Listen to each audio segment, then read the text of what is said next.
அந்த வீடியோட கண்டினியூஷன் தான் அது.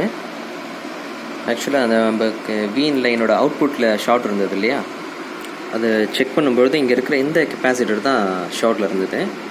அந்த கெப்பாசிட்டரை ரிமூவ் பண்ணிட்டதுக்கப்புறம் என்ன ஆகிடுச்சுன்னா இந்த பேட்லி ஷார்ட் ரிமூவ் ஆகிடுச்சு. இப்போ இந்த இடத்துல ரிமூவ் ஆனதால் நமக்கு சிஎஸ்ஆர் அதாவது சிஎல்ஆர் கரண்ட் சென்சார்லேயும் நமக்கு வந்து ஷார்ட் ரிமூவ் ஆகிருக்கும். நான் என்ன செஞ்சுட்டேன், அந்த ஷார்ட்டை ரிமூவ் பண்ணிவிட்டு கரண்ட் சென்சாரை ப்ளேஸ் பண்ணிவிட்டேன். கரண்ட் சென்சாரை ப்ளேஸ் பண்ணதுக்கப்புறம் அந்த இடத்துல உங்களுக்கு ஷார்ட் போனதை உங்களுக்கு நான் காமிக்கிறேன் பாருங்கள்.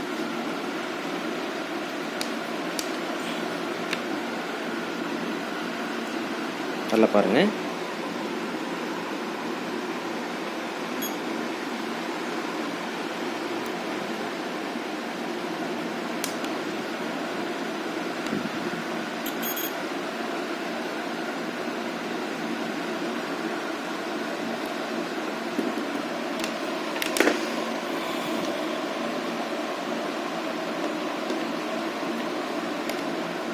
கவனிங்க,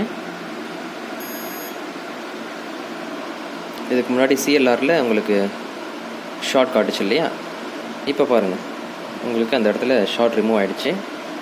அவுட்புட் சைட்லேயும் வச்சு காட்டு பாருங்கள். இம்பிடன்ஸ் பாருங்கள், ஷார்ட் ரிமூவ் ஆகிடுச்சு. இப்போ இதில் மேற்படி இன்னும் கொஞ்சம் சின்ன ஒரு வேலை இருக்குது. என்னென்னா இந்த இடத்துல இப்போ ஷார்ட் ஆகிடுச்சு இல்லையா மாஸ்ஃபெட்டு. ஆக்சுவலாக இது வந்துமே பார்த்தீங்கன்னா ரெண்டுமே பி சேனல் மாஸ்ஃபெட்டு. இப்போ பி சேனல் மாஸ்ஃபெட்டுங்கிறதால நம்ம என்ன செய்ய போகிறோம், இது சேஃப்டி மாஸ்ஃபெட் தான், ஒன்றும் பிரச்சனை கிடையாது. இப்போ நம்ம என்ன செய்ய போகிறோம்னா இந்த டயோடோட கேத்தோட் சைடில் 19 வோல்ட் வருது. இந்த 19 வோல்ட் என்ன செய்ய போகிறேன்னா இந்த ட்ரெயினோட நான் பைபாஸ் பண்ணி விட போகிறேன். பைபாஸ் பண்ணதுக்கப்புறம் வோல்டேஜ் வந்து மாஸ்ஃபெட் வழியாக உள்ளே இறங்கும், சிஎல்ஆர் வழியாக போகும். அடுத்து போர்டு நான் உங்களுக்கு அந்த பைபாஸ் பண்ணிவிட்டு போர்டு உங்களுக்கு டிஸ்பிளே காட்டுறேன்.